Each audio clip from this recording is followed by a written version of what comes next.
Praise the lord. ప్రార్థన. పరిశుద్ధుల ప్రేమ కలిగిన తండ్రి నీకే వందనాలయ్యా. దేవా, ఈ రోజంతా నీ రెక్కల చోటును కాచి కాపాడవయ్యా. ఏ తెగులు మమ్మల్ని అంటకుండా సమీపించకుండా ప్రభా నీ కంచె వేసి మమ్మల్ని కాపాడిన దేవా నీకే వందనాలు. దేవా, ఈరోజు మేము సన్నిధికి వెళ్ళి నిన్ను పూర్ణ హృదయంతో ఆరాధించి ఘనపరిచి ప్రభా నీ సన్నిధిలో మేము సమయాన్ని గడపడానికి ఇచ్చిన ఈ భాగ్యాన్ని బట్టి నీ కోట్లాది వందనాలయ్యా. దేవా, మా సన్నిధులకి ఎంతోమంది రాని వారు ఉన్నారయ్యా, రాలేనటువంటి వారు ఉన్నారు ప్రభా. దేవా, వారి గురించి ప్రార్థిస్తున్నామయ్యా. నిశ్చితమైతే తండ్రి వారిని సన్నిధికి తోడుకుని రమ్మని అడుగుతున్నామయ్యా.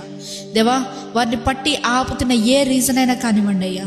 దేవా, నీవు సెలవిస్తే సమస్తం క్రొత్తవి అవుతాయి కదయ్యా. నిశ్చితమైతే ప్రభు ఎవరెవరైతే సన్నిధికి రాలేకపోతుందో ప్రతి ఒక్కరిని దేవా సన్నిధికి తోడుకొని రమ్మని అడుగుతున్నామయ్యా. దేవా, మా సేవకుల ద్వారా నీవే మాతో మాట్లాడిన రీతిని బట్టి నీకు వందనాలు ప్రభు. సూటిగా మాతో మాట్లాడిన దేవానికే వందనాలయ్యా. దేవా, మా స్థితిగతులు నీవు చూసి మా స్థితిగతులు గుండా మాట్లాడిన దేవానికే వందనాలు. మేమేం చేయాలో తెలిపిన దేవానికే వందనాలయ్యా. దేవా, ఈ వారాన్ని మేము ప్రారంభిస్తుండగా ఈ వారం అంతటిని నీ చేతులకు అప్పచెప్తున్నామయ్యా. నీవే పరిశుద్ధపరచు, అభిషేకించు ప్రభువా.